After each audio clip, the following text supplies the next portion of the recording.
श्रुतिस्मृतिपुराणानाम् आलयं करुणालयं नमामि भगवत्पादं शङ्करं लोकशङ्करं शङ्करं शङ्कराचार्यं केशवं बादरायणं सूत्रभाष्यकृतौ वन्दे भगवन्तः पुनः पुनः निधये सर्वविद्यानां विजशे भवरोगिणां गुरवे सर्वलोकानां दक्षिणामूर्तये नमः।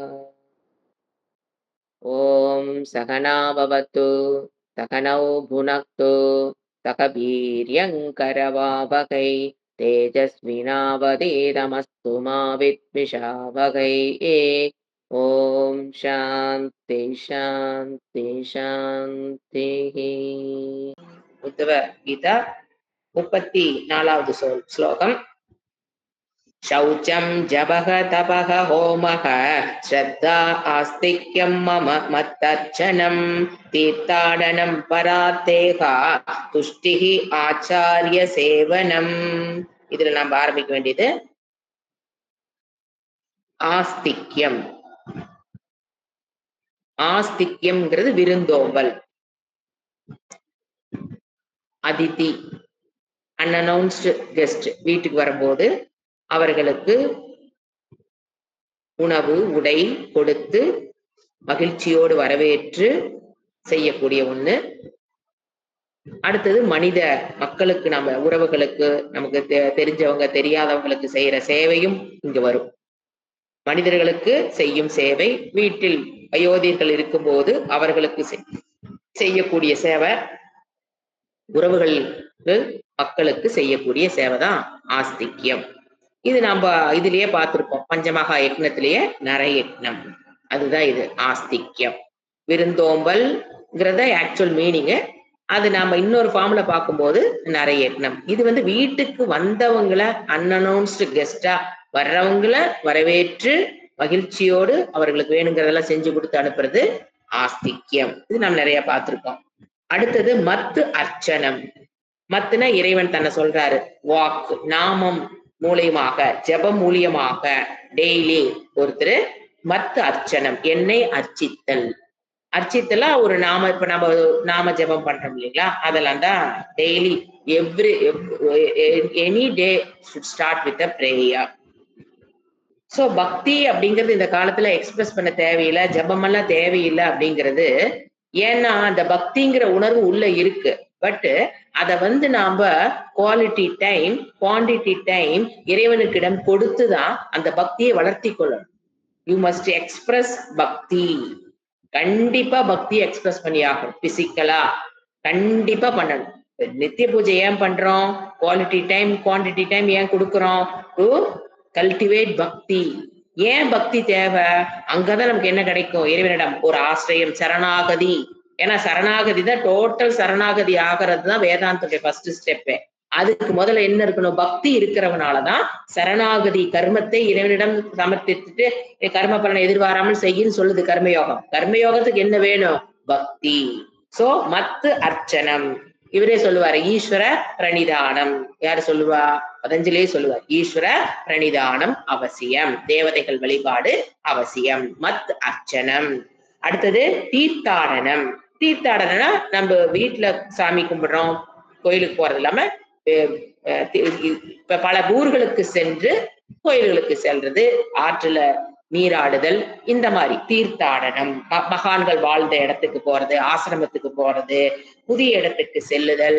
நம்ம புதிய இடத்துக்கு போறோம் அப்படின்னா இந்த காலத்துல நம்ம நிறைய பேர் சொல்றது, அங்க போனா ஒரே கச்ச கச்சன்னு இருக்கு அப்படின்னு. நாம அங்க போய் புனித இடத்துக்கு நம்ம போறோம் அப்படின்னா அங்க தூய்மையையோ அல்லது ஜனக்கூட்டம் அதிகமாக இருக்குதுங்கிறதுல, நம்ம ஜனக்கூட்டம் அதிகமா இருக்கிற இடத்துக்கு போகக்கூடாது. அதே இடத்துல ஜனக்கூட்டம் இல்லாத இடத்துக்கு போனா அதே பலன் உண்டு.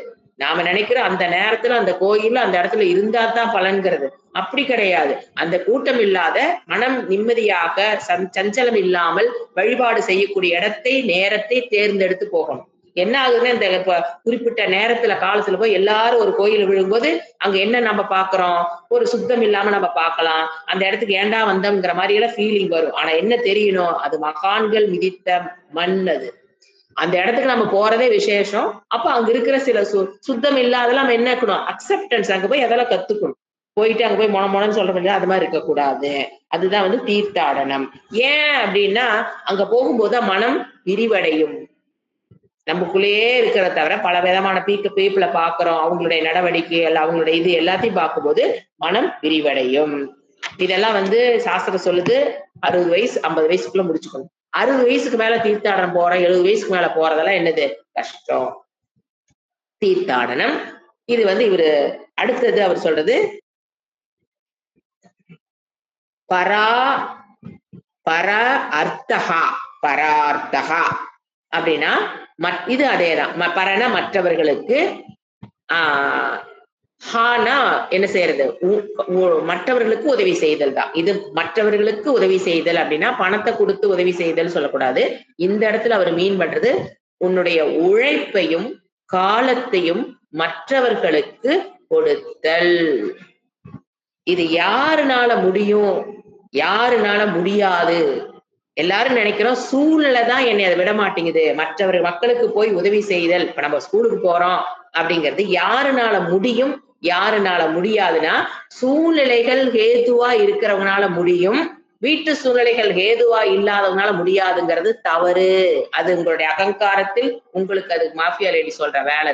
உண்மையில் யாருனால மற்றவங்களுக்கு உதவி செய்ய முடியும், நம்மளுடைய தேவை இருக்குது, நம்ம போறோம் செய்யறோங்கிறது யாருனாலைனா முதலில் தன்னளவில் ஒரு கான்பிடென்ட், தன்னளவில் ஒரு திருப்தி, அந்த போதும் என்ற மனம்ங்கிறது கொஞ்சமாவது இருக்கிறவனாலதான் காலத்தை மற்றவங்களுக்கு கொடுக்க முடியும், உழைப்ப கொடுக்க முடியும். அந்த மனதில் ஒரு கான்பிடென்ட் லெவல் இல்லாம வாழ்க்கையில ஒரு திருப்தி இல்லாதவர்கள் மற்றவர்களுக்கு காலத்தையும் நேரத்தையும் கொடுக்கவே முடியாது. போதும் என்ற மனம் பொன் செய்யும் பயிர்ந்து நல்ல நோட்டில இருக்கும். ஆனா வாழ்க்கையில் எனக்கு எது கிடைச்சதோ அதுல திருப்தி அடைந்தவர்களாலதான் என்ன கொடுக்க முடியும் தெரியும். காலத்தையும் நேரத்தையும் கொடுக்கணும், நிறைய யக்னம் பண்ணணும். இது வந்து பஞ்சமகா யக்னங்களை ஒண்ணு, அதெல்லாம் நோட்ஸ்ல இருக்கும், மண்டையில் இருக்கும், யாரு கேட்டாலும் பேசிடுவோம். ஆனா பிசிக்கலா பிராக்டிக்கலா என்னால டைம் கொடுக்க முடியல அப்படின்னா you are not satisfied with your self. You are not satisfied with yourself. என்னால வர முடியல அப்படின்னா நீங்க என்ன சொல்றீங்க, எனக்கு நான் திருப்தியாக இல்லைன்னு உலகத்துக்கு ப்ரொபகண்ட் பண்றீங்க. திருப்தி இல்லாத மனம், ஏன்னா அவங்க திருப்தி இல்லாதனாலதான் அந்த திருப்தி படுத்துறதுக்காகத்தான் அந்த நேரத்தையும் காலத்தையும் அதுக்கு கொடுத்துட்டு இருக்காங்க. தன்னை திருப்திப்படுத்துவதற்காக என்ன பண்றாங்க, அந்த நேரத்தையும் காலத்தையும் அந்த உழைப்பையும் கொடுத்து திருப்தி அடைய ட்ரை பண்ணிட்டு இருக்காங்க. இதுதான் உண்மையை தவிர சூழ்நிலைகள் நம்மை பந்தப்படுத்தாது. அந்த மனம் சூழ்நிலைகளை தேடும். எந்த சூழ்நிலை சொல்லி நாம இதுல இருந்து தப்பிச்சுக்கலாம்? அது மற்றவங்களுக்கு காலத்தையும் உழைப்பையும் அர்த்தகா பண்ண முடியல அப்படின்னா என்னை நான் திருப்தி பண்ணிக்கணும்னா எங்க நான் அதிருப்திகரமா இருக்கிறேன் என்னன்னு பாத்தீங்கன்னா மெயினா வீட்டுக்குள்ள திருத்தணும் முயற்சி பண்ணிருப்போம். யாரும் திருந்த போறதில்ல, அதிருப்தி அங்கேயே ஆரம்பிக்கும். நீங்க வந்து பணம் சொத்து பணத்துல திருப்திலாம் சொல்லல, நான் சொன்னதை யாரும் கேட்க மாட்டேங்கிறாங்க, அதுலயே அதிருப்தி எங்க வேணா இருக்கு. அந்த இடத்துக்கு கண்டுபிடிச்சு நான் எதுல எதிர்பார்க்கிறேன், எங்க ஏமாந்துருக்கிறேன், எங்க நான் அதிருப்திக்கு போய் சிக்கிக்கிட்டேன்னு முதல்ல கண்டுபிடிக்கணும். கண்டுபிடிச்சு அந்த இடத்துக்கு உண்டான ஞானத்தை கொடுத்து, என்ன ஞானம், வீட்டுக்கவங்கள யாரும் என் சொன்ன பேச்சு கேட்க மாட்டேங்கிறாங்க, என் பையன் கேட்க, யாரா இருந்தாலும் சரி, உறவுகளை யாரா இருந்தாலும் என் பேச்சு கேட்க மாட்டேங்கிறாங்க, என்னை மதிக்க மாட்டேங்கிறாங்க, எனக்கு இந்த வீட்டுல வேல்யூவே இல்லை, இதெல்லாம் எதை காமிக்குது, அதிருப்தி மனம். அப்ப அந்த மனம் இருக்கவனால கண்டிப்பா என்ன பண்ண முடியாது, காலத்தையும் உழைப்பையும் கொடுக்க முடியாது. யாருனால கொடுக்க முடியும்? வயிறு நிரம்பி இருக்கிறவன் கையில் இருக்கிற சாப்பாட்டு ஒருத்தர் கொடுத்துடலாம். வயிறு குறையா இருக்கிற சாப்பிட்டுட்டு இருக்கவன கேட்டா கொடுப்பானா என்ன? இங்க குறையா இருக்குது, சாப்பிட்டுட்டு இருக்கிறோம், கொடுத்துருவானா என்ன? கொடுக்க மாட்டான். அது வயிறு நம்பிட்டு இந்த அந்த அப்ப எனக்கு வேண்டாம், இந்த வச்சுக்கோ. இதே லாஜிக் தான். வயிறு நரம்பி இருந்ததுன்னா எதை கேட்டாலும் யாரு கேட்டா கொடுத்துருவோம், ஏன்னா உள்ள ஒண்ணும் செல்லாது. அதேதான் மனம் நிறைவு இருந்தா நம்மளோட காலத்தை உழைப்பை கொடுக்க முடியும். மனத்தில் குறை இருக்குதுன்னா நம்மளுடைய காலத்தின் நிலத்தை நம்மளால கொடுக்கவே முடியாது. அப்ப நம்ம வெளியில இப்ப நம்ம மத்தவங்களுக்கு உதவி செய்ய முடியலன்னு தோணுச்சுன்னா எங்க ஒர்க் பண்ணீங்க, எனக்குள்ள என்ன குறை, எதுல குறை, அதை கண்டுபிடிங்க. அத குருவினுடைய உதவியோட அல்லது நீங்க படிக்கிற சாஸ்திரத்தின் உதவியோட அதை மீண்டு வர ட்ரை பண்ணுங்க. Don't blame your family members or சூழ்நிலைகள். இது காரணம் அது காரணம். இறைவன் நரயக்னம் பண்ணுன்னு சொல்லிட்டு அதற்கு ஹேத்துவான சூழ்நிலை தான் அமைச்சு கொடுப்பாரே தவிர அதற்கு நீங்க நரயக்னம் பண்ண முடியாத அளவுக்கு ஒரு சூழ்நிலை இறைவன் அமைத்து கொடுக்க மாட்டார். அப்ப எங்க பிரச்சனைன்னு கண்டுபிடிக்கணும். அவரு செய்யணும்ட்டாரு, நானும் செய்யணும் ரெடியா இருக்கேன், ஆனா செய்ய முடியலங்கிறனே அப்படின்னா பிரச்சனை எங்க இருக்கு? அரைகுடம் என்ன பண்ணிக்கிட்டே இருக்கும்? தழும்பிக்கிட்டே இருக்கும். எனக்கு அது பத்தல, இது பத்தல, அதுக்கு டைம் இல்லை, இதுக்கு நிறைகுடம் தூக்கி கொடுத்துரும். காலத்தையும் கொடுக்கும், நேரத்தையும் சாரி உழைப்பையும் கொடுக்கும். வேற எதுவுமே காரணம் அல்ல. அப்ப நம்ம பர அர்த்தகா. அடுத்தது துஷ்டிகி. இதத்தான் சொல்லி ரெண்டு ரொம்ப கோரிலேட் பாருங்க. உடனே போட்டாரு பாருங்க. துஷ்டின்னு என்ன? நிறைவு, திருப்தி. யாருனால அதனால ரெண்டையும் கனெக்ட் பண்ணி சொன்னேன். பரஹர்த்தா யாருனால கொடுக்க முடியும்? உள்ள என்ன இருக்கணும்? துஷ்டிகி. துஷ்டிகி என்ன? ஒரு போதும் என்ற பதஞ்சலியில என்ன வரும்? சந்தோஷம் வரவர். பதஞ்சலியில வேர்டு சந்தோஷம். அதுக்கு இவர் போடுற வேர்டு துஷ்டிகி. துஷ்டின திருப்தி, மன நிறைவு, ஒரு மகிழ்ச்சி, மனதில் போதும் என்ற ஒரு மனம். இந்த துஷ்டி வந்துங்க, திருப்தி வந்து போதும் என்ற நிலை எப்ப வரணும்? ஒரு கர்மத்தை செய்யும் போது அல்ல. எது? இவ்வளவு செஞ்சா போதும், இவ்வளவு செஞ்சா போதும், அந்த திருப்தி அல்ல. கர்த்திருவத்தில் வருகிற திருப்தி அல்ல, போக்திருத்துவத்தில் வருகிற திருப்தி. செஞ்சாச்சு, எது வந்தாலும் ஓகே. பரீட்சை எழுதும் போது படிக்கும் போதெல்லாம் திருப்தி இருக்க. பரீட்சை கால உட்காந்துட்டு 4 கேள்வி ஆன்சர் பண்ணிட்டு திருப்தி போதும், இதை பாஸ் பண்ணி கூட்டி கழிச்சு எப்படி ஒரு 40 வந்துடாதா? அதல்ல. படிக்கும் போது போது விட அதல்ல, எனக்கு திருப்தி ஆயிடுச்சு, இன்னைக்கு படிச்சது போதும், அதல்ல. ரிசல்ட் வரும்போதுதான் அந்த திருப்தியை யூஸ் பண்ணணும். படிக்கும் போது பரீட்சை எழுதும் போதெல்லாம் திருப்தி எல்லாம் யூஸ் பண்ணிட்டுன்னு அவ்வளவு. அதான் சொன்னேன், கர்த்திருவம் இருக்கும் போது திருப்தி அல்ல, போக்தா. அந்த கர்ம பலன் வரும்போது, ரிசல்ட் கைக்கு வரும்போது நம்ம இடம் இருக்க வேண்டிய ஆட்டிடியூட். இவ்வளவு மார்க் ஓகே. நீங்க வேல்யூக்காக ட்ரை பண்ணுவீங்க. இப்பெல்லாம் நான் இந்த வேல்யூ பெறணும், அந்த வேல்யூ பெறணும், மத்தவங்களுக்கு காலத்தையும் உழைப்பையும் கொடுக்கணும்னு தோணும், கொடுத்து பார்ப்போம். அப்போ அந்த பலன் வர்ற வரைக்கும் என்ன பண்ணணும்? அந்த பலன்லதான் என்ன ஆகணும்? திருப்தி. இவ்வளவு உழைச்சிட்டேன், இவ்வளவு திருப்தி, ஓகே. போக்தாவாக திருப்தியை தவிர கர்த்தாவாக அல்ல. கர்ம பலன் நம்மை நாடி வரும்போது என்னது? திருப்தி, போதும் என்ற மனம், மன நிறைவு, கர்த்திருவத்துல அல்ல. ஏன்னா, ஏன் இது ரொம்ப முக்கியமா சொல்லணும்னு வச்சுக்கலேன், நீங்க கண்டிப்பா எல்லாரும் இந்த இடத்த நீங்க ஒர்க் அவுட் பண்ணிதான் ஆகணும். ஏன்னா இந்த திருப்தி இல்லைன்னு வச்சுக்கோங்களேன், நீங்க எதை அடைஞ்சு வச்சிருக்கீங்களோ அதை கூட அனுபவிக்க முடியாது. எப்ப பாரு இல்லாததையே பார்த்து பார்த்து பார்த்து இருக்கிறத அனுபவிக்க முடியாத கொடுமையான சூழ்நிலையில் வந்து நம்ம மாட்டிக்குவோம். எது இருக்குதோ அதுல திருப்தி அடைய தெரியலேன்னா என்ன நடக்குதுன்னு சொல்றேன். நீங்க எதை அடைஞ்சீங்களோ அதை கூட என்ஜாய் பண்ண முடியாது. என் மனம் தான் எப்ப பார்த்தாலும் வேறையே பார்த்துட்டு இருக்குதே, இல்லாததையே பாக்குதே. சோ எப்ப உங்க மனம் இல்லாததையே பாக்குதோ அப்ப இருக்கிறத கஷ்டப்பட்டு நீங்க அடைஞ்சத அனுபவிக்க முடியாது. இதுதான் மோசமான மனநிலை. ஏன்னா வேணும்னு அடைஞ்சிருப்போம், கஷ்டப்பட்டு சம்பாரிச்சு அடைஞ்சிருப்போம். ஒரு உறவுகள் ஆகட்டும், ஒரு பணம் ஆகட்டும், ஒரு உறவுகள் எல்லாத்தையும் அடைஞ்சிருப்போம். ஆனா அதை என்ன பண்ண முடியாது நம்மளால. இருக்கிறத இப்ப நீங்க எப்ப பார்த்து ஆவிட்டு மேலே இல்லாதே பார்த்துட்டே இருந்தீங்கன்னு வச்சுக்கலேன், அப்ப இருக்கிறத என்ன பண்ண முடியாது? அனுபவிக்க முடியாது. மனம் என்ஜாய் பண்ண முடியாது. எப்ப வரைக்கும்? சாகர வரைக்கும். ஏன் தெரியுங்களா? இப்ப நீங்க இப்ப வேற ஒண்ணு நினைக்கிறீங்க, இப்ப இருக்கிறத நீங்க என்ஜாய் பண்ண தெரியல, வேற ஒண்ணு மனம் பாக்குது. மனம் அதுலயே லகிச்சிட்டு இருக்குது. எனக்கு அது வேணும், அது இருந்தா தான் நான் சந்தோஷமா இருப்பேன், அது இருந்தா தான் சந்தோஷமா இருப்பேங்கிறதா. அப்புறம் கஷ்டப்பட்டு என்ன பண்ணுவீங்க? அதை அடைஞ்சிருவீங்க. மனம் வேற ஒண்ணு காமிக்கும். அப்போ அதையே நினைச்சிட்டு இருக்கும். அதை அடைஞ்சிட்டா திருப்தியா இருப்பேன், அதை அடைஞ்சா நான் திருப்தி ஆயிடுவேன். மனம் கஷ்டப்பட்டு வாழ்க்கையில அதையே அடைஞ்சிருப்பீங்க. அதுக்கப்புறம் வேணா வேற ஒண்ணு காமிக்கும். என்ன ஆகும்? த்ரோட் லைஃப் பைத்தியகார வாழ்க்கை. ஒண்ணு வச்சிருப்போம், இன்னொன்னு பார்ப்போம், அதை அடையணும் முயற்சி பண்ணுவோம். அது வரைக்கும் சந்தோஷமா இருந்திருக்க மாட்டோம். உழைச்சு அதை அடைஞ்சிருப்போம். அடைஞ்சதுக்கு அப்புறம் மனம் இன்னொன்னு காமிக்கும். அடுத்தது அதை அடைஞ்சிருப்போம். அப்புறம் throughout your death longing for something. எனக்கு அது வேணும், அது வேணும், அது இருந்தா தான் திருப்திங்கிறதா டெத் வரைக்கும் போகுது மனிதனோட வாழ்க்கை. எதுக்கு அடையிறது? அப்ப அதான் என்ன சொல்ற, அப்ப போதும் என்ற மனம் இருந்தா தான் நீங்க கஷ்டப்பட்டு அடைஞ்சிக்கு பாத்தீங்களா, அதை என்ஜாய் பண்ணவே முடியும். அப்ப மனம் அடுத்ததை காமிக்கும் போது என்ன அறிவு இருக்கணும் இந்த இடத்துல? மனம் என்பது எப்பவுமே இருக்கிறத விட எச்சா இருக்கிற உடனே காமிக்கும். அது அதனுடைய இயல்பு. ஏன்னா அப்பதான் மனிதன் முன்னேற முடியும். ஆச்சா, அது இப்போதைக்கு அதுக்குண்டான இப்ப எனக்கு என்ன இருக்கோ அதுல திருப்திங்கிறது கர்மத்தை செய்யாமல் இருப்பது அல்ல. ஏன்னா என்ன நினைக்கிறாங்க, இது படிச்சுட்டா அவங்க வந்து எந்த வேலைக்கு வரமாட்டாங்க, வாழ்க்கையில முன்னேற மாட்டாங்க. அப்படி அல்ல. இருக்கிறதில் ஒரு மகிழ்ச்சியை மனதிற்குள் கொண்டு வந்துட்டு என்ன பண்ணலாம், அடுத்ததற்கு முயற்சி செய்யும். அதை அடைஞ்சதுக்கு அப்புறம் அதுலயும் திருப்தி வந்துட்டு அதுக்கப்புறத்து முயற்சிங்கிறது வாழ்க்கையில உயிர் விடுற வரைக்கும் விடக்கூடாது.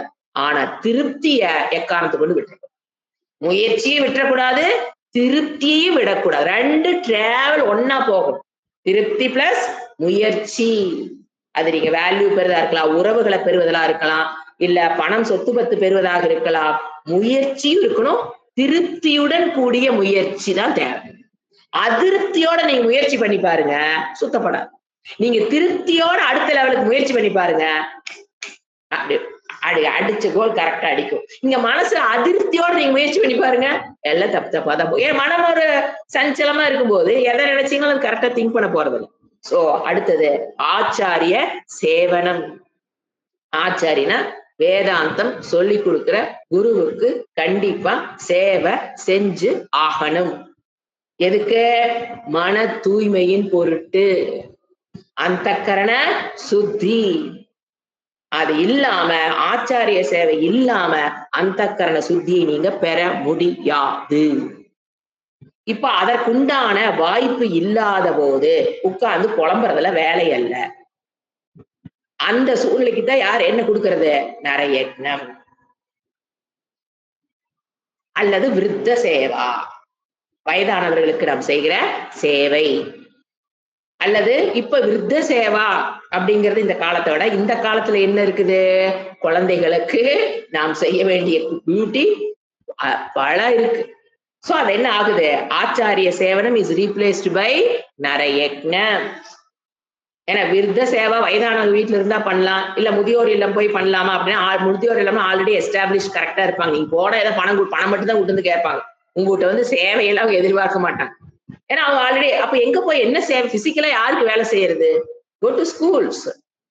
அது ஒண்ணுதான் இந்த காலகட்டத்துல தேவைங்க. புரியுதுங்களா? ஏன் அதை எம்பசைஸ் பண்ணி சொல்லிக்கிட்டே இருக்கிறோம்னா, இந்த காலகட்டத்துல அவ்வளவுதான் முடியும். நீங்க வீட்டுல இருக்கிற பெரியவங்க வெளியில வந்து யோசனை பாருங்க, எல்லாம் அவங்க செட் ஆகி வாழ்ந்துட்டு இருக்கிறாங்க. சோ என்னது? ஆச்சாரிய சேவனம் பண்ண கண்டிப்பா மனம் தூய்மை அடையணும்னா நிறைய, அதாவது ஆச்சாரிய சேவனம் தான். ஆச்சாரியத்துக்கு பண்ண முடியல அப்படின்னா நர சேவை தான். கண்டிப்பா அதை தவிர இல்லைன்னா அந்தக்கரண சுத்தியை நீங்க தலைகீழா நின்னு வாரத்துக்கு ஒரு நாளைக்கு 2 வேதாந்த கிளாஸ் அட்டன் பண்ணாலும் அந்தக்கரணம்ல சுத்தி அடையாது. எதுக்கு ஏதோ அதுக்கு அதை போட்டாதான் அது நடக்கும். நான் வந்து ஒரு நாளைக்கு 2 கிளாஸ் கேட்கிறேன், 2 ஆச்சாரிட்ட எதுவுமே வேலையாகாது. அந்தக்கரண சுத்தி ஆகணும், ராகத்வேஷத்துல இருந்து விடுபடணும். ராகத்வேஷ மதம் ஆச்சரியம் எல்லா வேலையும் எடுத்துக்குங்களேன். இதெல்லாம் வரணும் அப்படின்னா, கெட்டதெல்லாம் என்னை விட்டு போகணும், நல்லதெல்லாம் எங்கிட்ட வரணும்னா குரு சேவா மட்டும்தான். அதனால சொல்லிட்டாரு அவரே. யாரு சொல்ற? இப்ப நான் சொல்ல, கிருஷ்ணன் சொல்றாரு. அடுத்தது 35வது ஸ்லோகம். இப்ப பாத்தீங்கன்னா இந்த இடத்துல எப்படி 12 வருதுன்னா, சௌச்சத்தை 2ஆ பிரிச்சுக்கணும். 11 தான் இப்ப வந்திருக்கும். சௌச்சத்தை 2ஆ பிரிச்சீங்கன்னா 12 ஆயிரும். சோ யம நியம முடிஞ்சிருச்சு. 2 யம முடிஞ்சிருச்சு, நியமம் முடிஞ்சிருச்சு. பதஞ்சலியோட வேர்டிங் அவர் கொடுத்த 5ஓட இவர் 7 சேர்த்தி மொத்தம் 12 + 12 24 முடிஞ்சுது. அதுக்கப்புறம் அவர் சொல்றாரு, ஏதே யமா சநியமாக உபயோகோ 12 ஸ்மிருதாக உமா பும்சாம் உபாசிதாக தாத்த யதா காமம் துகந்திஹி. இப்ப நான் கூறிய ஏத்தேனா நான் சொன்ன இந்தன்னு அர்த்தம். ஏத்தேனா இந்த 12 + 12 24. ஏத்தேனா 24. எது? யமாக ச நியமாக. சன வித்து யமமும் நியமும் மொத்தம் எத்தனை? உபயோகோ 2.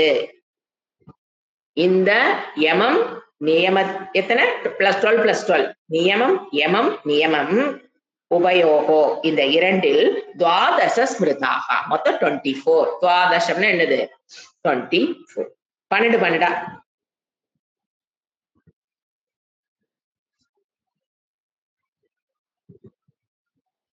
12 12 + 12 ஸ்மிருதாக என்னால் கூறப்பட்டுள்ளது.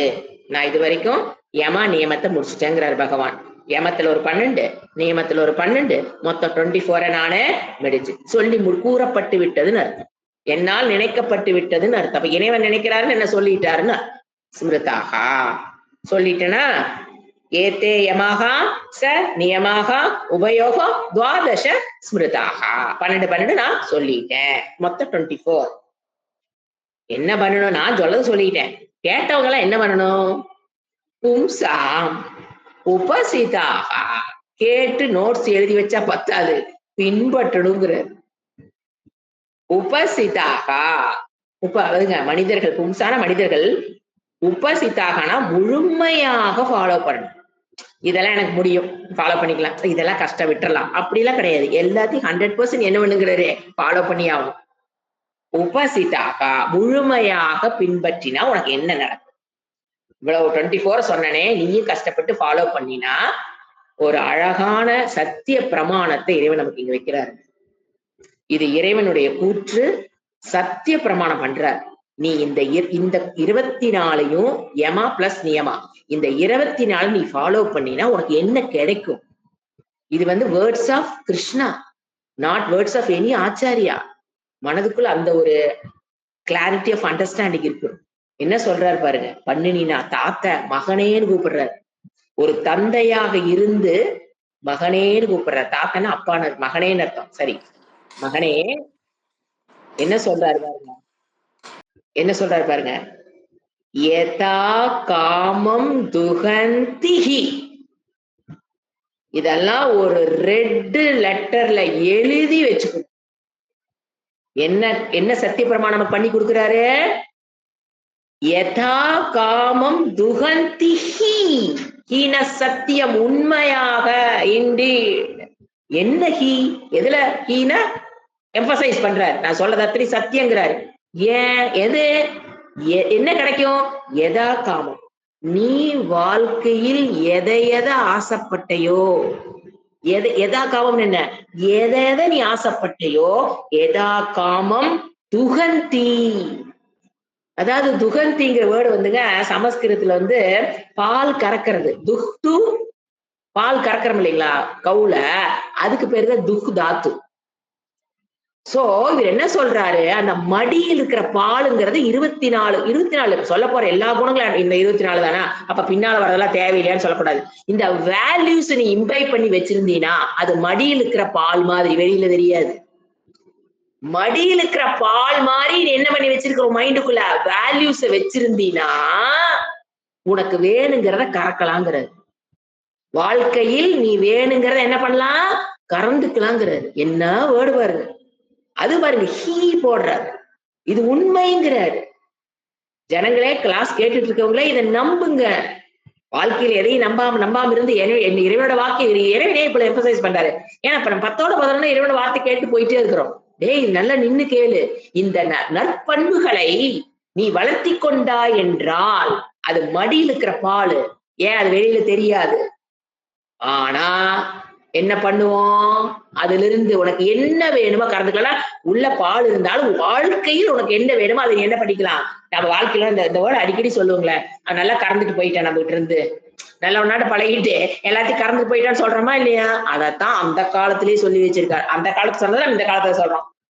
கறந்து கொள்ளலாம். எது உனக்கு ஆசை, எது வேணாங்க. லௌகீகத்திலும் சரி. இது புரிய மாட்டேங்குது. லௌகீகத்துல உங்களுக்கு வீடு வேணும், குடும்பம் வேணும், உறவுகள் வேணும், பொருள்கள் வேணும், எதா இருந்தாலும் சரி. லௌகீகத்திலும் சரி, ஆன்மீகத்திலும் சரி. Spiritual life, material life, spiritual life ரெண்டா பிரிச்சுக்கலாம். மெட்டீரியல் லைஃப்ல உங்களுக்கு என்ன வேணுமோ அது கிடைக்கும். நாம என்ன நினைக்கிறோம், கோயில போய் சாமிகிட்ட அழுதாதான் கிடைக்கும். நமக்கு 2 இடம் 2, 3 இடம் தெரிஞ்சு வச்சுக்கோங்க. உட்கார்ந்து சேன் பண்ணா கிடைக்கும்.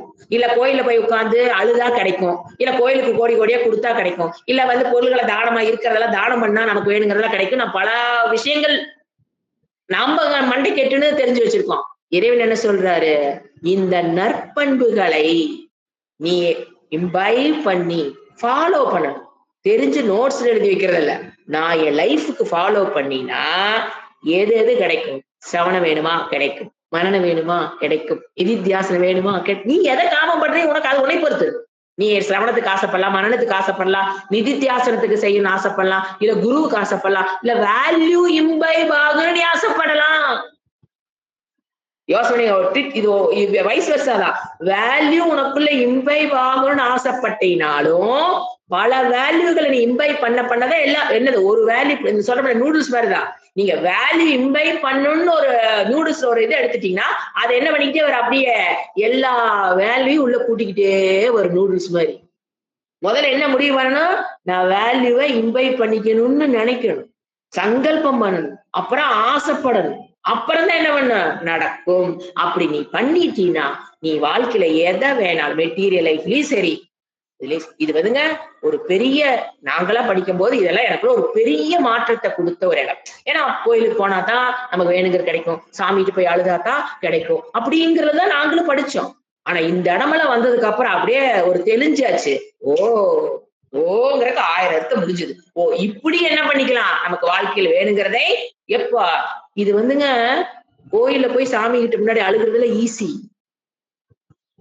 இல்ல பூஜை ரூம்ல உட்கார்ந்து அழுகிறது ஈஸி, கோடி கோடியா பணம் கொடுக்கறது பணம் இருக்கிறதுக்கு ஈஸி, பிச்சை எடுத்து கொடுக்கலீங்க வீட்டுல இருக்கிறது கொடுக்குறோம் அது ஈஸி, ஒரு 4 புடவை எடுத்து கொடுக்கறது ஈஸி, வஸ்திர தானம் கோதானம் எது ஈஸி. ஆனா இந்த வேல்யூவை டெவலப் பண்ணது இருக்குது பாருங்க அட கோப்பா. ஏன்னா தவம் வாக் தபஸ் சொன்னா இல்லையா வாக்கு எங்க பேசணும் எப்படி இதெல்லாம் நீங்க நினைச்சு பாருங்க. இது எல்லா வேல்யூ ஒரு இமேஜின் பண்ணி பார்த்தேன் நான் அந்த இடத்துல. எனக்கு நான் படிக்கும்போது இந்த வேல்யூ எல்லாம் ஒரு ஆள் இம்பாய் பண்ணிருந்தோம். ஒரு ஆள் வந்து அவர் பழக்கத்துக்கு கொண்டு வந்துட்டான்னு வச்சுக்கோங்களேன், கண்டிப்பா ஒரு மகான் அதுல வந்து கையெடுத்து கும்பிடக்கூடிய ஒரு ஆள் அவர் தான். ஒரு வேதாந்தம் படிக்கிறவங்க தான் இந்த லெவலுக்கு இதனுடைய வேல்யூ தெரிஞ்சு அவங்க இம்பை பண்ணிக்குவாங்க. நாட் ஃபார் பக்தாஸ். நிறைய பக்தாஸ் எல்லாம் இந்த வேல்யூ எல்லாம் இம்பை பண்ணவே முடியாதுங்க. ஒரு வேதாந்திக் ஸ்டூடெண்ட் கண்டிப்பா என்ன பண்றான், இதெல்லாம் இம்பை பண்ணாதான் அவனுக்கு கிளாஸே புரிய போகுது. சோ அந்த கரண சுத்தியர்த்தம் சொல்லி அவன் அடைஞ்சிடறான்னு வச்சுக்கோங்க. ஒரு நிமிஷம் யோசனை பண்ணி பாருங்க, அவரும் கடவுளும் ஒண்ணு. அந்த வேல்யூ ஃபுல்லா இருக்குது பாருங்க, அவரு கடவுள் அவ்வளவுதாங்க. கடவுள் அவ்வளவுதான். நம்ம எங்கேயோ போய் தேடிட்டு இருக்கிறோம், அவருதான் கடவுள். ஏன்னா அது அடைவதெல்லாம் அவ்வளவு சீக்கிரம் அவ்வளவு எளிது கிடையாது. It needs a long process. years together work பண்ணிருக்கணும். ஒரு நாள் 2 நாள் இல்லைங்க, 1 வருஷம் 2 வருஷம் இல்ல, இயர்ஸ் டுகெதர் ஒர்க் பண்ணா மட்டும்தான் இந்த நீங்க. அதனாலதான் இறைவன் சொல்றாரு, நீ இந்த அளவுக்கு ஒர்க் பண்ற அளவுக்கு சக்தி படைச்சவனா உனக்கு உலகத்துல எது வேணாலும் கிடைக்கும் போ. புரியுதுங்களா லாஜிக் எங்க வந்து அடிக்கிறாருன்னு? உனக்கு இதையெல்லாம் பண்ற அளவுக்கு நீ சக்தி பெற்று விட்டாய் என்றால் ஈரப்பெண்மணி நீயே, உனக்கு என்ன வேணும் அது கிடைக்கும். பிரபஞ்சம் கொடுக்குங்கிறாரு. நான் கொடுக்குங்க தேவையில்லை, பிரபஞ்சமே என்ன பண்ண உனக்கு அதை கொடுக்கும். இது வந்துங்க ரொம்ப இம்பார்ட்டன்டான என்ன சொல்றது, எதா காமம் துகந்தி ஹீ, அந்த ஹீ தான் சத்தியம் உண்மை கிடைக்கும். அப்ப என்ன பண்ணணும் நாம? கோயில்ல கோயிலுக்கு போக வேண்டாம்னு சொல்லல, சாமிக்கு வேணா கண்டிப்பா அழுகக்கூடாது. அதாட்ட ஒரு தவறான காரியம் இந்த உலகத்துல எதுவுமே கிடையாது. நாம நினைக்கிறோம் அதாவது இறைவன்ட்ட போய் அழுகிறது, அவர் என்ன அவருக்கு போய் அழுது பாருங்க, அவர் மனம் எப்படி இருக்கும். இவளுக்கு இத்தனையே கொடுத்தனே ஒன்னாவது நினைச்சு பார்த்தாள், வந்து இங்க வந்து என் முன்னால் அழுகிறாளே, அப்ப மத்த பக்தர்களா என்ன நினைப்பா? அவர் நினைப்பாரு நினைக்க மாட்டாங்க. இத்தனையும் கொடுத்ததுக்கு அப்புறமும் இத்தனை இது இந்த மனித பிறவியை கொடுத்து 50-50% பண்ணி விட்டு இதுக்கு முன்னால பல பிறவிகள்ல பிளான் பண்ணி 50-50 வர்ற மாதிரி பண்ணி மனித பிறவியை கொடுத்து அதுல ஒரு சாஸ்திரம் படிக்கிறதுக்கு உண்டான சூழ்நிலை எல்லாத்தையும் கொடுத்து கண்ணை கொடுத்து காதை கொடுத்து மூக்கு கொடுத்து வாயை கொடுத்து வயிற்றை கொடுத்து எல்லாம் கொடுத்து என் முன்னால வந்து அழுகிறியே. இறைவனுக்கு உங்களை எந்த தேவதைக்கும் உங்களை பிடிக்காது. யாரு கோயில்ல போய் அழுகிறாங்களோ அந்த அழுபவர்களை தேவதைகளுக்கு பிடிக்காது. அவங்க நினைச்சுக்கிற இறக்கப்படுவாங்கன்னு. இறக்கமெல்லாம் பட மாட்டாங்க. இத்தனை கொடுத்து வந்து அழுகிறீங்கன்னா உனக்கு எத்தனை கொடுத்தாலும் பத்தாது, நீ கிளம்பிடுறோம். இத்தனை கொடுத்து நீ வந்து அழுகுறீங்களா? இப்ப நீ கேட்கறது கொடுத்தாலும் என்னதான் பண்ண போற? அடுத்து வந்து அழுகத்தான் போறேன், நீ கிளம்ப அழுதுகிட்டே. சோ கொடுத்தாலும் என்ன அழுகத்தான் போற. ஏன்னா இவ்வளவு கொடுத்து நீ அழுதுட்டு இருக்கிற. அப்ப இன்னும் நான் கொடுத்தாலும் என்னதான் பண்ண போற? அழுகத்தான் போற. ராசா போயிட்டு வாண்டுருவோம். இதெல்லாம் தெரியாம கோயில போய் அழுகிறது. ஆனந்த கண்ணீருங்கிறது வேற. இப்ப பெரிய பெரிய ஆழ்வார்கள் நாயன்மார்கள்லாம் அழுதாங்க அப்படின்னா அதெல்லாம் ஆனந்த கண்ணீர், இறைவனை பற்றிய ஞானத்தில் வருகிற கண்ணீர். இங்க அதாங்க வருது. பொய் பேசக்கூடாது. வீட்டுல இருக்கிற ப்ரெஷர்ல போய் அங்க அழுகிறது அது வேற, ஆனந்த கண்ணீர் வேற. உடனே நான் இதுக்கு அழுதுட்டு அதுதான் விட்டேன், அதுக்குதான் ஆனந்த கண்ணீர் விட்டேன். இறைவனுக்கு தெரியும் நீங்க ஆனந்த கண்ணீர் விடுறீங்களா இல்ல மனசுல இருக்கிற ப்ரெஷருக்கு அழுகுறீங்களாங்கிறது இறைவனுக்கு தெரியும். சோ என்ன சொல்றாரு? துகந்தி, என்ன வேணுமோ அது கிடைக்கும். ஏன் நடுவுல கொண்டாட சொல்லுங்க பாருங்க. ஏன்னா ஏமா நியமத்துக்கு அப்புறம் அடுத்து வரப்போறாரு. என்னது? ஷமக மத் நிஷ்டதா புத்தேஹே தமக இந்திரிய சையமக திவிக்ஷா துக்க சம்மஷக ஜிஹ்வா உபஸ்த ஜயக திருதிகி. இப்ப இந்த 4 சொல்றாரு. ஷமக, தமக, திவிக்ஷா, திருதிகி. இந்த ஸ்லோகத்துல 4. What do you mean by ஷமா? இதுல வந்து சில வேர்டுக்கு பாத்தீங்கன்னா நாம இவ்வளவு நாளா என்ன பகவத்கீதை எல்லாம் படிச்சோமோ அதே மீனிங் வரும். மாத்துறதுக்கு அவரே மீனிங் கொடுத்துருவாரு. அவர் மாத்துறாரு அப்படின்னா இதையும் கொஞ்சம் ஆட் பண்ணிக்கும் போது அவரே அதுக்கு விளக்கம் கொடுக்குறாரு. வெறும் ஷமகன்னா நமக்கு புரிஞ்சு போயிடும். அவர் என்ன பண்றாரு பாருங்க. ஷமக அப்படின்னா என்னன்னா, இந்த இடத்துல நான் எதை ஷமகன் மீன் பண்றேன்னா மத்து நிஷ்டதா. இந்த இடத்துல ஷமகன எதை சொல்றேன்? மத்து நிஷ்டதா. ஏன்னா யூஸ்வலா ஷமகன என்ன சொல்லுவோம்? தமகனா இந்திரிய அடக்கம், ஷமகனா மன அடக்கம். ஜெனரல் மீனிங் மன அடக்கம். மன அடக்கம்னா ஒரு ஜபம் பண்றது, அவன் ஏகாக்கிரம் சித்த வருங்கிறதுக்காக ஒரு ஜபம் பண்றது. அதெல்லாம் சமத்தை பெறுவதற்கு உண்டான முயற்சி. ஜபம் பண்றோம், தியானம் பண்றோம், ஒரு ஏகாக்கிர சித்தத்தை பெறோம். அப்புறம் ஒரு அதர்மமான சிந்தனை வரும்போது அதை தடுத்து நிறுத்துதல், இது சக்தி. ஒரு அதர்மமான சிந்தனை வரும்போது அதை தடுத்து நிறுத்திக்கிற சக்தி பெறுதல் சமகா. வெறுப்பு இல்லாமல் இருத்தல், அந்த கோபம் வராம, ஏன்னா வெறுப்பு தான் கோபத்தை கூட்டிட்டு போகுது. யாரு மேலேயும் ஒரு வெறுப்பு இல்லாமல் இருத்தல். அப்புறம் உணவுல ஒரு கட்டுப்பாடு, மன கட்டுப்பாடுங்கிறது உணவு நான் சாப்பிடணும்னு நினைக்கும் போது அது ஒரு தவமாக இருந்து நான் அதை சாப்பிடக்கூடாதுங்கிறது. இந்த மாதிரி சமகா நம்ம நிறைய பார்த்திருக்கோம். பல இடத்துல மன அடக்கத்தை பார்த்திருக்கோம். இந்த இடத்துல என்ன சொல்றாரு? மத்து நிஷ்டதா புத்தேகே. அவரே வேர்டு விளக்கு. மத்துன்னு என்ன? இறைவனை வைத்து, எங்க புத்தியில் இறைவனை வைத்திருக்க. மத்து நிஷ்டதான் என்ன? வைத்திருத்தல். எங்க? எதுல? புத்தேகே. உன்னுடைய புத்தியில் என்னை வைத்திருக்கியான்னு பாரு. ஏங்க அவர் என் புத்தியில அவர் தாங்க இருக்காரு, வேற யாருமே இல்லைங்க அப்படின்னு வாய் சொல்லும். இதுக்கு வந்து பக்தி. இது ஒரு விதமான சமம் தான். மனதை அடக்குதல், ஒழுங்குபடுத்துதல் சமகன்னு சொல்லலாம். இப்ப நீங்க இது ஒரு வகையான சமம் தான் நான் சொல்றேன். மனதை இறைவனிடத்தில் வைத்தல் என்னதான்? புத்தியில் இறைவனை நிறுத்துதல். ஆக்சுவலா புத்தேகன புத்தியில் மத்துன இறைவனை, அந்த இடத்துல மத்துங்கிறது கிருஷ்ணரனா இறைவனை, ஈஸ்வரனை நிறுத்துதல். அது என்னதுதான்? ஒரு வகையான என்னதுதான்? மன அடக்கம். One type. ஆனா இந்த இடத்துல அவர் என்ன சொல்றாரு? உன் புத்தியை என்னிடத்துல வையே, வேறு பக்கம் விடாம. மனதை பொறுத்தவரையில் எது சமம்னு கேட்டீங்கன்னா, நான் எந்த இடத்தில் பொருத்த வேண்டும் என்று நினைக்கிறேனோ அந்த இடத்தில் மனம் பொருந்தி எனக்கு வேணுங்கிற கால வரைக்கும் அந்த இடத்தில் பொருந்தி இருத்தல் சமகா. அதுதான் அதனோட டெபினிஷன். அதுதான். எந்த இடத்துல இப்ப நான் வந்து உட்காந்துட்டேங்க, கிளாஸ் 1 hour கிளாஸ் எடுக்கணும்.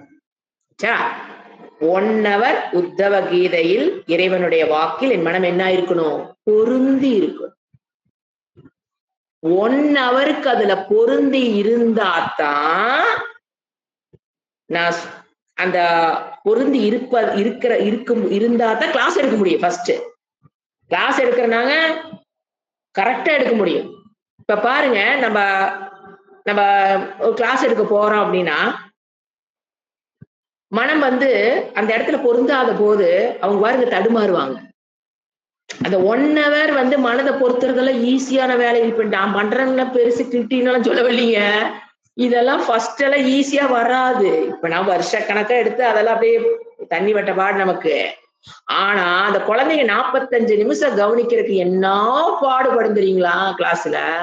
அந்த மனதை பொருத்துதல் எங்க வேணுமோ அங்க பொருத்திட்டு அது பொருந்துதல் வந்துங்க கஷ்டமா இருக்க கூடாது. அதுல வந்து ஒரு இன்பம் காணணும்.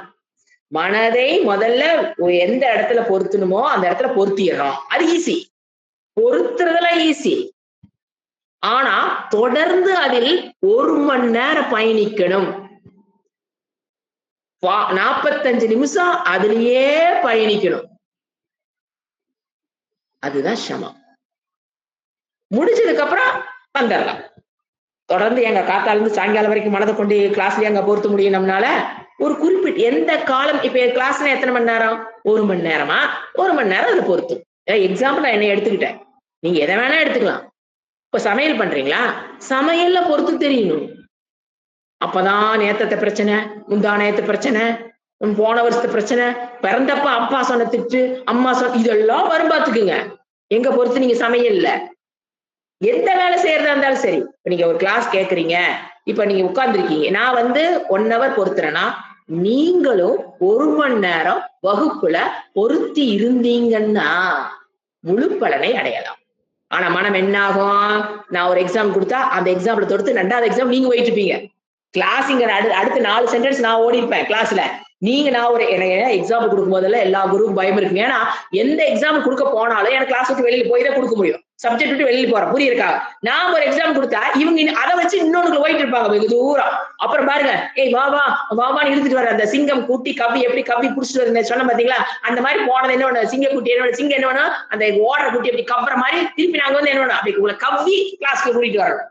இதெல்லாம் வந்து கிளாஸ் நடத்தும் போது பொருந்தி இருந்தா நான் பொருந்தி இருந்தேன்னா நீங்க வெளியில போயிருவீங்கன்னு தெரிஞ்சு இழுத்துட்டு வர தெரியும். நானே போயிட்டு இருந்தேன்னு வச்சுக்கோங்களேன், அது சுத்த பண்ணாது. சோ இதுதான் சம. எங்க என் மனதை பொருத்தணுமோ பொருத்துறதெல்லாம் ஈஸிங்க. தொடர்ந்து அதில் பயணித்து இப்ப தியானம் பண்றோம். ஓம் கிரீம் கிளாம் ஏதோ ஒண்ணு சொல்றோம், மந்திரம் சொல்றோம், லலிதா சகஸ்ரம் என்ன ஆகும் மனம்? எதுக்கு அதெல்லாம் இதெல்லாம் ட்ரைனிங். நீங்க ஜபம்ங்கிறது எதுக்கு? மனதை தொடர்ந்து 1 மணி நேரம் 1/2 மணி நேரம் ஒண்ணுல பொருத்தணும்னா அதுக்கு கொடுக்கிற ட்ரைனிங் தான் ஜபம். யார் வந்து ஜபத்தை தினமும் விடாம பண்றாங்களோ அவங்களுக்கு இந்த மனம் பொருத்துதல்ங்கிறது ரொம்ப ஈஸி, அல்வா மாதிரி. ஏன்னா பொருந்ததுக்கு அப்புறம் தடுமாற்றம் வரும். அது ஒரு ஸ்டேஜ். பொருத்திடுவோம், 1 மணி நேரம் இருப்போம். ஆனா இங்க அங்க கஷ்டப்பட்டு ஐயோ போகுதேவா இந்த போராட்டம் கொஞ்ச நாளைக்கு இருக்கும். அதுக்கப்புறம் வரும் பாருங்க, நாம போகாம இருக்கிறனே நமக்கு தெரியாது. 1 hour முடிச்சதுக்கு அப்புறம் தான் தெரியும். 1 hour நம்ம வேற எங்கேயும் போகலையோ அப்படிங்கிறது அதுக்கப்புறம் தான் தெரியும். அப்ப என்ன அர்த்தம்? அந்த 1 மணி நேரத்தை நீங்க என்ஜாய் பண்ணலாம்னு அர்த்தம். ஏன்னா போராட்டம் இருக்குன்னு வச்சுக்கலாம், வெளியில போவோம், உள்ளவா தூக்கம் வரும், அப்புறம் ஐயோ கண்ணை தெளிச்சு ஐயோ கிளாஸ் வர ஓடுதே. இதெல்லாம் என்னது? போராட்டம். யாருனால இது முடியும்? 1 மணி நேரம் பொறுத்துறங்கிறது யாருனால முடியும்? சத்துவ குண பிரதானமா இருந்தா தான் முடியும். வேற யாருனாலே முடியாது. நீங்க தமோ குணத்துல வந்து 10 வருஷம் கிளாஸ் எடுங்க, ரஜோ குணத்துல வந்து 10 வருஷம் நீங்க 1 மணி நேரம் கிளாஸ் எடுத்துட்டே இருப்பீங்க. ஆனா மனசாட்சிக்கு தெரியும் நம்ம 1 hour பொருந்தி இருந்தோமா, கிளாஸ் நடத்த இடத்து தூங்குனோமா, சாஞ்சமா, கண்ண மூடி உட்கார்ந்தோமா, கொஞ்ச நேரம் ரெஸ்ட் எடுத்தோமா, இதெல்லாம் நம்ம மனசாட்சிக்கு தெரியும். ஏன் பொருந்தல? தமோ குணம் ரஜோ குணம் நம்மளை பொருந்தருக்கு விடாது. அதனாலதான் இவன் என்ன சொன்னாரு? சத்த குணபவ அர்ஜுன். இந்த வேல்யூஸ் எல்லாத்துக்குமே மூலதனம் சத்துவகுணம். நீங்க எந்த வேல்யூ வேணா எடுத்துக்கோங்க, நான் இது மட்டும் சொல்ல, சமக மட்டும் சொல்ல, தமக எதா இருந்தாலுமே சத்துவ குணத்துக்கு வரணும். சாப்பாட்டை நாக்கு அடக்கணும். சத்துவ குணத்துக்கு முதல்ல எதை அடக்கணும்? சாப்பாடு. அடுத்தது காலையில 4 மணிக்கு பிரம்ம முகூர்த்தத்துல எந்திரிச்சு பழகணும். 3:30ங்கிறது பிரம்ம முகூர்த்தம் ஸ்டார்ட். அப்ப இருந்து எந்திரிச்சு பழகினாத்தான் சத்துவகுணம். இல்ல நான் இன்னைக்கு 6 மணிக்கு எந்திரிக்கிறேன், இன்னைக்கு ரெஸ்ட் முடிஞ்சது. என்ன படி ஏறிட்டு என்ன ஆயிடுறீங்க? திருப்பி கீழே வந்து நின்றுவீங்க பழனி மலையில. ஏறுறது இறங்குறது. எப்போ எங்க போக முடியாது? முருகனை தரிசிக்க போக முடியாது. அதுக்குண்டான லைஃப் ஸ்டைல் கொண்டு வர, தூங்கி எந்திரிக்கிறது, சாப்பிடுறது எல்லாமே plays very important role. Only Vedanta படிக்கிறதுனால எல்லாம் சத்துவகுணம் வரவே வராது. சத்துவகுணம் வேணும்னு தெரியும், ஆனா நமக்குள்ள இன்வைவ் ஆகும். You have to change whole life pattern, thinking பேட்டர்ன்ல இருந்து மாத்தணும். சோ அதுதான் என்னது? சமகா. பொருத்த வேண்டிய இடத்தில் பொருத்துதல். அதுக்கு எது சப்போர்ட் பண்ண அடுத்தது? தமகா. அடுத்த வேர்டு என்ன சொல்றாரு? இந்த நீ அடையணும்னா அதுக்கு முன்னால என்ன குவாலிபிகேஷன் உனக்குள்ள இருக்கணும்? தமகா. இந்த சொன்னேன் நான் இப்போ இந்திரிய கட்டுப்பாடு. 6 மணிக்கு சாப்பிடணும் நல்லதுன்னு தெரிஞ்சிச்சா 6 மணிக்கு சாப்பிட்ற. 3:30 மணிக்கு எந்திரிச்சா பிரம்ம முகூர்த்த நேரம் உடம்புக்கு நல்லதுன்னு தெரிஞ்சிருச்சா எந்திரிச்ச. உடம்பு கெஞ்சும். இன்னைக்கு ஒரு நாள் தூங்கு. இன்னைக்கு உடம்பு சரியில்லைன்னா கதை வேற. கோர்ஸ் ப்ரெசைஸ் பண்ணிக்கூடாது. உடம்புக்கு முடியலன்னா கம்ப்ளீட் ரெஸ்ட் கேக்குதுன்னா கம்ப்ளீட்டா கொடுத்து தூங்கிடணும். அது உடம்பு சரியில்லாத என்னென்னு வருத்திங்கன்னா உடம்பு இன்னும் லொடக்காயிரும். சோ ரெஸ்ட் கொடுக்குற நேரத்துல ரெஸ்ட் கொடுத்து அது நான் பேசவே இல்லை. நல்லா இருக்கிற சமயத்தில் இதுதான் நான் தமக இந்திரியா எந்திரியா எந்திரிச்சிடும். அதாவது தமக என்பது வில்ஃபுல்லா என்னுடைய இந்திரியங்கள் இன்பத்தை நாடி போகும்போது அதை கட்டுக்குள் கொண்டு வருது. அதுதான் நான் பார்த்தோம் தமக. இவர் என்ன சொல்றாரு? தமகா புத்தேக தமக இந்திரிய சையமக. இவர் அதை தான் சொல்றாரு. இந்திரியங்களை சையமக, அதாவது இந்திரியங்களை ஒடுக்குதல் அல்ல, ஒழுங்குபடுத்துதல். ஒடுக்குதல்னா அப்படி கஷ்டப்பட்டு அடக்கிறது அல்ல, ஒழுங்குபடுத்துதல், இந்திரியங்களை நெறிப்படுத்துதல். அப்படின்னு என்ன? இப்ப கண்ணு ஒண்ணு பாக்கணும்னு நினைக்குது, செல்போன் எடுத்து அப்படியே ஸ்க்ரால் பண்ணிட்டு எதையாவது பொழுதோட்டிட்டு இருக்கலாம், ஒரு இல்லைன்னா ஒரு ப்ரோக்ராம் பார்த்துட்டு இருக்கலாம் அப்படின்னு மனசு கண்ணு சொல்லுது. அப்ப என்ன சொல்லணும் மனம்? ஏய் வேண்டாம், அந்த நேரத்தை அந்த கண்ணு இருக்கிற கண்ணு வேற ஏதாவது செலவு பண்ணி நாமளே வில்ஃபுல்லா அந்த கண்ணை அங்கிருந்து எடுத்து இன்னொன்னு விடுறது. பர்பஸ் அண்ட் வில்ஃபுல் டெலிபரேட்டா நம்மளுடைய கட்டுக்குள்ள அந்த கண்ணை அங்கிருந்து எடுத்து அந்த கண்ணை வேற எங்காவது கொடுத்தாகணும், இல்லைன்னா ஒரு எம்டினஸ் வந்துடும். சோ அதை வேற இப்ப நீங்க ஒரு சேன் பண்றோம், ஒண்ணு எதையா ஒண்ணு அந்த கண்ணுக்கு வேலையை வேற ஒண்ணு செய்ய வைக்கிறது பேர் தமகா. அந்த இந்திரியங்கள் சுகத்தை நாடி போகும். ஒரு இந்திரியம் ஒண்ணு போகும். சாப்பாடு டேபிள் மேல இருக்குது, சாப்பிடலான்னு தோணும், ஆனா கட்டுப்பாடு வேண்டாம், இந்த சாப்பாடு நமக்கு இப்ப வேண்டாம் அப்படின்னு கட்டுப்படுத்தல் இந்திரிய சையமாக. இந்திரியத்தை எப்படி பார்த்தோம் பகவத்கீதையில? கூர்மோ கானிவ சர்வசகா. எப்படி ஆபத்து வரும்போது டக்குனு உள்ள இழுத்துக்கும், அப்புறம் ஆபத்து போனதுக்கு அப்புறம் என்ன பண்ணி ஆகணும்? நம்ம நெகுந்து அது போய்தான் ஆகணும், இல்லைன்னா சர்வைவலே இல்லாம போயிருதுக்கு. என் நேரம் உள்ளே இருந்தா எப்படி சாப்பிடுறது? சோ அந்த இடம் ஞாபகம் வச்சுக்கணும். தமகங்கிற அந்த பெஸ்ட் எக்ஸாம்பிள். ஆமையை போல் இந்திரியங்களை எப்ப வெளிவிடணும், எவ்வளவு நேரம் வெளிவிடணும், எங்க வெளிவிடணும், விடணும், எப்ப உள்ள இழுக்கணும், எவ்வளவு நேரம் உள்ள வச்சிருக்கணும், உள்ள வச்சிருக்கணும். இதுதான் ஈஸி வே டு அண்டர்ஸ்டாண்ட் தமக என்றது. இந்திரியத்தை ஒழுங்குபடுத்துதல். சையமகன் என்ன? ஒழுங்குபடுத்துதல். வாய் ஞானேந்திரியம். எஸ் என்னன்னு பாத்தீங்கன்னா இதெல்லாம் வாய். மனது எப்படி இந்த வாய் வயிற்றுக்கு உணவு போடுதோ, இந்திரியங்கள் எங்க கொண்டு உணவு போடுது? மனதுக்கு. இந்திரியங்கள்ல என்னது? மனதுக்கு உண்டான வாய். அது என்ன பண்ணும்? கொண்டே மனதுல கொண்டு என்ன பண்ணிக்கிட்டே இருக்கும்? விஷயத்த போட்டுட்டே இருக்கும். சோ அங்க கண்ட்ரோல் பண்ற அப்படின்னா மன கட்டுப்பாடு ஈஸியாகும். தமக ஃபாலோ பண்ணிட்டு எங்க வரணும்? சமகத்துக்கு வரணும். சமத்தை ட்ரை பண்றேங்கிறவங்க தமத்தை விட்டுட்ட முடியாது. சோ தமக ஃபர்ஸ்ட், அப்புறம் சமக. ஏன்னா அதுதான் தீனி கொண்டாந்து ஓடுது. அதை முதல்ல ஒழுங்குபடுத்திட்டு அந்த இடத்த விட்டு வந்துடணும். அதுதான் ஃபர்ஸ்ட் தமக.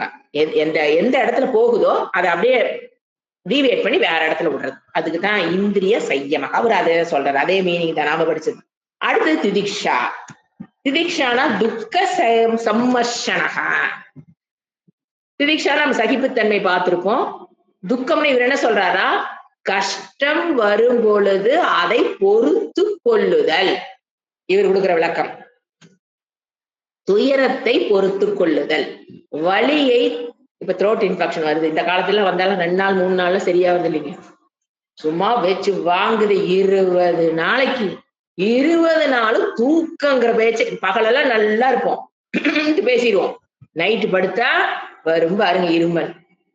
சோ அதை பொறுத்து கொள்ளுதல். 20 நாள் ஆகுமா? ஆகும். அது 5 நாள் ஆகும்போது இந்த 20 நாள் ஆகும்னா தெரியாது. அது 10 நாள் 11 நாள் ஆகும்போது இது சரியாயிருமா, இது வேற நாள் கொண்டு விட்டுருமான்லாம் மனசுக்குள்ள அப்படியே வரும் டவுட் எல்லாம். பொறுத்து கொள்ளுதல். எது வந்தாலும் வந்துதான் தீரப்போகுது, நீ கவலைப்படுறதுனால அதெல்லாம் மாற போறது இல்லை. இது நிமோனியாவா மாறுதா, வீட்டுல இருக்கவங்க அதான் சொல்றாங்க, இது கேன்சரா மாறுதா, இப்படியே இருக்குதே, அதெல்லாம் பொறுத்து கொள்ளுதல். பயப்படாம இருக்கிறதா பொறுத்து கொள்ளுதல். கொஞ்சம் காம்ப்ளிகேஷன் அதிகமானோன்னு என்ன ஆயுது மனசுக்குள்ள, இப்படி ஆயிருமோ அப்படி ஆயிருமோ, சுத்தி இருக்கவங்களா தானே சொல்றாங்க. நம்ம கம்முன்னு இருந்தாலும் சுத்தி இருக்கவங்க என்ன சொல்லுவாங்க, இது இப்படியே இருக்குது, இது இப்படித்தான் போக போகுது, அடுத்து இந்த காம்ப்ளிகேஷன் இப்படித்தான் போக போகுது. அதெல்லாம் கிடையாது. அது அப்படித்தான் போகுதுன்னா போகத்தான் போகுது. இப்ப நான் கவலைப்படுறதுனால அது மாற போகுதா என்ன? மாறாது அப்படின்னு சொல்லிட்டு அமைதியாக பொறுத்து கொள்ளுதல். இப்போ ஒரு முயற்சி எடுக்கிறீங்க. முயற்சி செய்யும் போது பொறுமையா இருக்கணும். முயற்சி செஞ்சதுக்கு அப்புறம் முயற்சி செய்யாமல் பொறுத்துக் கொள்ளுது. இப்ப நீ உடம்பு சரியில்லைன்னா மருந்தே சாப்பிடாதுன்னு சொல்லல. அதற்குண்டான மெடிசின்ஸ் எடுத்துக்கிட்டே இருக்கணும். முயற்சி செய்யணும். முயற்சி செய்யும் போது பொறுமையா இருக்கணும். நீங்க முயற்சி செஞ்சுட்டு அதை நல்லா வரைக்கும் 20 நாள் ஆகுன்னு வச்சுக்கீங்களேன். அந்த ரிசல்ட் வர்ற வரைக்கும் நல்லா ஆகுறங்கிற ஆரோக்கியம் வருவதற்கு 20 நாள் ஆகுன்னு வச்சுக்கோங்க. 20 நாள் பொறுமையா இருக்கணும். அதுதான் திதிக்ஷா சொல்றாரு. துக்க சையம், அது உடல் நோய் உதாரணமா எடுத்துக்கிட்டேன். உறவுகளா இருக்கலாம். உறவுகள், சில உறவுகள் நம்ம வேண்டாம்னு நினைச்சு இருக்கும். அதை ஏத்துக்கிறது இருக்குது பாருங்க, அடாடாடா ரொம்ப கஷ்டம். அதாவது நம்ம சில உறவுகள் பர்பஸா நம்மள வேண்டாம்னு வச்சிருப்பாங்க. ஆனா ஓப்பனா சொல்ல மாட்டாங்க. they want to get out of us. நம்மள இருந்து அவங்க தள்ளி இருக்குன்னு நினைப்பாங்க. அப்ப என்ன பண்ணணும், அவங்களுக்கு உண்டான ஃப்ரீடத்தை கொடுத்து, அவங்களுக்கு உண்டான சாய்ஸ் இறைவன் கொடுத்ததுன்னு அதை மதிக்க தெரியும். நம்மள ஒதுக்கி வைக்கிற சாய்ஸ் கொடுத்ததாரு அவங்களுக்கு, இறைவன். அந்த இறைவன் சாய்ஸ் கொடுத்திருக்காரு, அவங்க தேர்ந்தெடுத்திருக்கிறாங்க நம்மள தள்ளி வைக்கணும்னு முடிவு எடுத்துட்டானா ரெஸ்பெக்ட் தட் டெசிஷன். அந்த தள்ளி வைக்கணும்னு நினைக்கிறவங்கள ரெஸ்பெக்ட் பண்ணுங்க. உட்கார்ந்து புலம்ப கூடாது. நான் இத்தனை பண்ணினேன், அத்தனை பண்ணினேன், அப்படி பண்ணேன், இப்படி பண்ணினேன், அவன் என்னை வேண்டாங்கிறா, தள்ளி வச்சுட்டா. Hats off to those people. இறைவன் அவங்க தள்ளி வைக்கிறானா அதுல ஒரு காரணம் இருக்கும். அது நமக்கு இப்ப தெரியாது. அது கொஞ்ச நாள் கழிச்சு தெரியுதா என்னவோ, தெரியாம போகுதா என்னவோ, அது வேற விஷயம். சோ அதுதான் பொறுமை. உறவுகளிடம் பொறுமைங்கிறது ரொம்ப அவசியம். ஏன்னா சில உறவுகள் நமக்கு தேவைக்கு மேல உள்ள ஜாம் ஆவாங்க. சில உறவுகள் நம்மளை தள்ளி வைக்கணும்னு நினைப்பாங்க. யாராக இருந்தாலும் அது இறைவன் அவங்களுக்கு கொடுத்த சாய்ஸ். அவங்க அந்த சாய்ஸை தேர்ந்தெடுத்து நம்மளை தள்ளி வைக்க விரும்புறாங்களா, ஓகே. தள்ளி வைக்கும் போது என்ன சொல்ல தெரியணும், ஓகே. அதுதான் திதிக்ஷா. ஐயோ இப்படி பண்றாங்க, நான் அப்படி பண்ண, இப்படி பண்ணாங்க, நான் இப்படி சொன்ன, அவங்க அப்படி சொன்ன, நான் இவ்வளவு பண்ண, அவங்க அப்படி சொல்றாங்க, என்னை அவமானப்படுத்துறாங்க, என்னை கேவலப்படுத்துறாங்க, ஊர் ஃபுல்லா என்னை தப்பா சொல்றாங்க, நான் சொன்னா அதுல சொன்னேன்னு சொல்றாங்க, நான் செய்யாதல செஞ்சேன்னு சொல்றாங்க. நொய்யு நொய்யு நொய்யு நொய்யுன்னு புலம்பி பிரச்சனை. இப்ப நீங்க ஒண்ணு சொல்றீங்களா, அதை போய் அப்படி பிரச்சனை என்ன ஆயிட்டே போகுது, பெருசாயிட்டே போகும். எப்போ உங்களால நான் அக்செப்டன்ஸ் டுவர்ட்ஸ் யாரு தள்ளி வைக்கிறான்னு நினைக்கிறாங்களோ அவங்கள நீங்க நினைக்க உங்க வார்த்தைகள் நிறைய வரும். திருப்பி பிரச்சனை எச்சாயிட்டு தான் போகும். சோ என்ன பண்ணணும், அவங்க தள்ளி வைக்கிறாங்க அப்படின்னா hats off to her. You have your own love towards her, no doubt in that. என்னுடைய அன்பு எப்போ உள்ள இருக்கிறது தான். அதுதான் அன்கண்டிஷனல் லவ். நீ என்ன விரும்புறையோ விரும்பலையோ, I have love for you. அது மனசுல இருக்கணும். அப்புறம் அவங்க தள்ளி வச்சாங்களா, ஓகே. 10 வருஷம் தள்ளி வைக்கிறாங்களா, ஓகே. 5 வருஷம் தள்ளி வைக்கிறாங்களா, ஓகே. சிலதெல்லாம் டெத் வரைக்கும் தள்ளிதான் நிற்கும், இருந்துக்கோ, ஓகே சொல்ல தெரியும். அதுக்கு பேர் தாங்க திதிக்ஷா. நோட்ல எழுதுறதுக்கு பேர். ஏன்னா இதெல்லாம் நிறைய நீங்க சிந்திச்சாதான் இந்த இடத்துக்கு நீங்க வர முடியும். ஏன்னா இப்ப குடும்ப உறுப்பினர்களே, நம்ம குடும்பத்தில் இருக்கிறவங்களே தள்ளி வைக்க பார்ப்பாங்க. ஏன்னா அவங்களோட ஃப்ரீடத்தை நம்ம சில இடத்துல நம்ம கொலாப்ஸ் பண்ணியிருப்போம். அவங்க ஏதோ ஒரு காரணம் இருக்கலாம். அது காரணம் தான் நம்ம உள்ள போய் கண்டுபிடிக்க வேண்டாம். அவங்க நம்மளை பொறுத்த வரைக்கும் தள்ளி வைக்கிறாங்க, ஓகே. அதுதான் திதிக்ஷா. உறவுகள். அடுத்தது துயரம். உறவுகள் தள்ளி வைக்கும் போது வர துயரத்தை எடுத்துக்கலாம். சில சமயம் நான் ஃபர்ஸ்ட் என்ன சொன்னேன், வலி, பெயின், பிசிக்கல் பெயின். இப்போ நோய் வருது, ஓகே சொல்ல முடியுதா நம்மளால, ட்ரீட்மெண்ட் எடுக்கணும். உறவுகள் கெட்டு போகும்போது அது உறவுகள் கெடாம இருக்கிறதுக்கு உண்டான முயற்சி பண்ணிடணும். பண்ணிட்டு அது நான் அப்படித்தான் பண்ணுவேன்னா ஓகே. நோய்க்கு உண்டான ட்ரீட்மெண்ட் கொடுத்துடணும். முயற்சி செய்யாமல் சும்மா இருக்கிறதுக்கு பேரு பொறுமையா இருக்கிறது அல்ல. முயற்சி செஞ்சுட்டு, அது உறவுகளா இருந்தாலும் சரி, உடல் இருக்கிற நோயா இருந்தாலும், 2 உதாரணம் எடுத்து நான் எக்ஸ்பிளைன் பண்ணிட்டு இருக்கிறேன். எதா இருந்தாலும் நீங்க ஒரு பிசினஸ் பண்ணலாம். பிசினஸ்ல அந்த வெற்றியை பார்க்கறதுக்கு it will take some time. அது வரைக்கும் எப்படி இருக்கணும் மனம், ஓகே. போட்டதெல்லாம் போகுதே, முதல்ல மாதிரி தின்னுட்டே இருக்குதே, இந்த பிசினஸ் நோண்டி போட்டதெல்லாம் அது முழுங்கிட்டே இருக்குதே, ரிட்டர்ன் ஒண்ணு வரமாட்டேங்குதே. கரெக்டான பாதையில் முயற்சி செஞ்சுக்கிட்டே இருப்போம். ஓகே, மனசுல என்ன இருக்கணும்? ஓகே. சோ நீங்க இன்னொன்னு தெரிஞ்சுக்கணும். பேசிக்கா தெரிஞ்சிட்டோம்னா ஓகே சொல்லிடுவோம். நீங்க எவ்வளவு முயற்சி பண்ணாலும், உறவுகளாகட்டும், பிசினஸ் ஆகட்டும், உடம்பு நோயாகட்டுங்க. உடம்பு நோய் வச்சு செய்யுது பலவேத்த. சோ உடம்பு நோயாகட்டும், உறவுகளாகட்டும், அல்லது பினான்சியல் ஸ்டேட்டஸ் ஆகட்டும், பிசினஸ். இந்த மூணுலயே எவ்வளவு நீங்க முயற்சி பண்ணினாலும், எவ்வளவுதான் கேர்ஃபுல்லா இருந்தாலும், எவ்வளவு முயற்சி செய்தாலும், எவ்வளவு நீங்க கேர்ஃபுல்லா இருந்தாலும் துக்கம் வரத்தான் செய்யும். எவ்வளவு நீங்க கேர்ஃபுல்லா இருந்தாலும் துக்கம் வரும். ரிலேஷன்ஷிப்ல பேசினா தானே வம்புன்னு நம்ம என்ன பண்ண ஆரம்பிப்போம்? பேசாம இருந்துக்கலான் இருப்போம். பேசாம இருந்து பாருங்க, அப்போ ஒரு பிரச்சனை வரும். இவன் எனக்கு பேச மாட்டேங்கிறான், கண்டுக்காம போறான், எங்க பார்த்தாலும் பேச மாட்டேங்கிறான், போன் பண்ண மாட்டேங்கிறான், போன் பண்ணி எதுவுமே சொல்ல மாட்டேங்கிறான், பேசாம நாம பாட்டு கம்மி. ஏன்னா பேசினா தான் வம்பு வருது. சோ இதுல இருந்து என்ன, இது ஒன்னே போதுங்க. பேசினாலும் வம்பு, பேசாம இருந்தாலும் என்ன சொல்றாங்க, அதுவும் என்னப்பாங்க. அப்ப நான் எப்படி இருக்கணும்? அவங்கள பத்தி விடுங்க. அவங்க பேசினாலும் அவங்க வம்புங்கிறாங்க, தப்புங்கிறாங்க, பேசினாலும் தப்புங்கிறாங்க. அப்ப என்னுடைய ஆட்டிடியூட் என்ன இருக்கணும்? ஓகே, அதுதான் திதிக்ஷா. அந்த இடத்துல ஒரு இடத்துல பகவத்கீதையில சொல்லுவாருல்ல, பீஷ்மருடைய அனாத்மா உடல் அழிஞ்சுதான் தீரும், நீ கவலைப்படாத. பீஷ்மருடைய ஆத்மா என்னைக்கு அழிய போறதில்லை. சோ எதை குறித்து நீ கவலைப்பட தேவையில்லை. திதிக்ஷஸ்வ பாரத, ஏன்னா அந்த வேர்டு வேற பகவத்கீதை. திதிக்ஷஸ்வ பாரத, அந்த இடம் தான் அது. திதிக்ஷஸ்வ, பொறுத்துக்கோ. ஏன் பீஷ்மர் சாவறத நீ மாத்த முடியாது, பொறுத்துக்கோ. பீஷ்மருடைய அனாத்மா அனாத்மா அழியுதுன்னா கவலைப்படுற? ஏய், அதனுடைய நேச்சர் என்னதான்? அழியறது தான். அதுக்கு ஏன் கவலைப்படுற? சரி, பீஷ்மருடைய ஆத்மாவை நினைச்சு கவலைப்படுற என்ன? ஏய், அது அழியாது, உன்னோட ஆத்மா அது எல்லாம் ஒரே ஆத்மா, அது என்ன ஆகாது, அழிய. அப்ப எதை குறித்து நீ கவலைப்படுற? அப்படிங்கும் போது மண்டைக்கு ஒரு பொறி தட்டு. ஓ, நம்ம பொழப்பு இல்லாம கவலைப்பட்டு இருக்கிறோம். அது மாதிரி திதிக்ஷஸ்வங்கிறது தாங்கும் சக்தி. இது ஒரு விதமான சக்தி. அந்த சக்தி இருக்கிறவனாலதான் இதை தாங்க முடியும். இது ஒரு தவம். இதுக்கு ஆப்போசிட் பேர் என்ன? இதெல்லாம் முடியலீங்க, பக்கா சம்சாரி. இதோட ஆப்போசிட் சம்சாரம். அவ்வளவுதான். இதெல்லாம் என்னது? தவம். அப்போ வலியை தாங்கும் சக்தி. இது ஏன் டெலிபரேட்டா நம்ம வலியை வாங்கி வாங்கி பழகிக்கிறோம் தெரியுங்களா? நிறைய தடவை சொல்லியிருக்கேன். ஃபியூச்சர்ல எப்படி இருந்தாலும் வலியும் வேதனைகளும் கேரண்டீட். ஏன்னா 50% பாப்பா நம்மள வலிய வச்சுதான் செய்ய போகுது. நீங்க அத ஃபியூச்சர்ல வரக்கூடிய வலியை தாங்குவதற்கு இப்பவே என்ன பண்றீங்க? வலியை தாங்கி தாங்கி வாலண்டரா வலியை வாங்கி வாங்கி என்ன பண்ணிக்கிறோம்? மனதிற்கு சக்தி பெறுகிறோம். நம்ம டெலிபரேட்டா நம்மளுக்கு நாமளே என்ன பண்ணிக்கிறது? வலியை கொடுத்து கொடுத்து stretch, enjoy the pain. காலை 4 மணிக்கு enjoy the pain, enjoy the pain.